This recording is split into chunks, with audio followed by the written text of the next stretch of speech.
பெரியவர்கள் என் நாட்டை நான் பெரிதும் நேசிக்கிறேன்.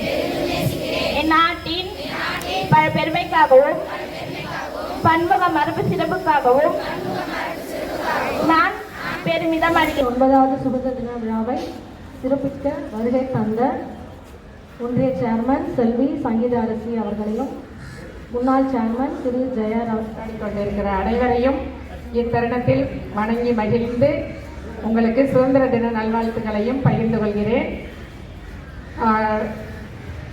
இந்த தருணத்தில் நான் திருவள்ளுவரினுடைய ஒரே ஒரு திருக்குறளை மட்டும் உனக்கு ஞாபகப்படுத்தணும்னு விரும்புகிறேன். தன்னெஞ்சறிவது பொய்யற்க. கேள்விப்பட்டிருக்கீங்களா? படிச்சிருக்கீங்களா? சொல்லுங்க பார்க்கலாம்.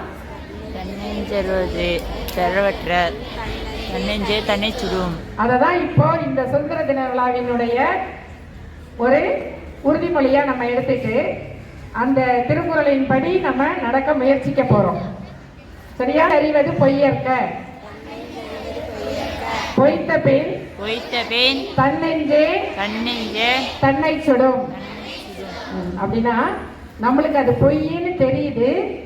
பெருவழியும் இருக்க வேண்டும் என்று இந்த சுதந்திர தின விழாவில் அறிவுரை வழங்கிய நமது பள்ளியினுடைய தலைமை ஆசிரியர் அவர்களுக்கு நன்றியுரையை வழங்கிவிட்டு சிறந்த மொழிகளிலே சிறந்தே பிறந்த ஒற்றை மொழியான என் அன்னை தமிழுக்கு முதற்கண் வணக்கத்தையும் அவையோருக்கு அடுத்த வணக்கத்தையும் தெரிவித்துக் கொண்டு என் உரையை தொடங்குகிறேன். எங்கே போகிறோம்? இந்த நாட்டு மக்களை நோக்கி கேட்கிறேன். எங்கே போக வேண்டும் என்று சொல்லாமல் வழிகாட்டாமல் எங்கே போகிறோம் என்று கேட்பதற்கான காரணம் என்ன? குற்றங்கள் தெரிந்தால் குணங்களை வளர்த்துக் கொள்ளலாம், குறைகள் தெரிந்தால் நிறைகளை வளர்த்துக் கொள்ளலாம். எனவே எங்கே போகிறோம்? வழி தவறி விட்டோமா அல்லது வழித்தடத்தில் தான் செல்கிறோமா? கால்நடை மருத்துவமனை என்று அறிவிப்பு பலகையை பார்த்தேன். எனக்கு ஒரு ஐயம் வந்தது. இது என்ன கால்நடை என்றால் என்று பக்கத்தில் இருந்தவரை கேட்டேன்.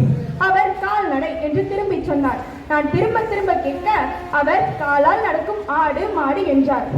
அப்படியானால் மனிதனோடு சூட்டு போட்டு மரவழிலும் வெள்ளையனை வெளியேற்றி வெற்றி கொடி நாட்டி சுதந்திர காற்றை சுவாசித்தனால் விடுதலை வேட்க தனிந்த இந்த பொன்னான நாளில் காலத்தின் பக்கங்களை உங்கள் முன் திருப்பி பார்ப்பதில் பெரும் மகிழ்ச்சி கொள்கிறேன். கப்பல் ஏறி வாணிகம் செய்ய வந்த ஆங்கிலேயன் சிறிது சிறிதாக நம் நிலங்களையும் நம் தொழில்களையும் நம் உரிமைகளையும் கைப்பற்ற ஆரம்பித்தான்.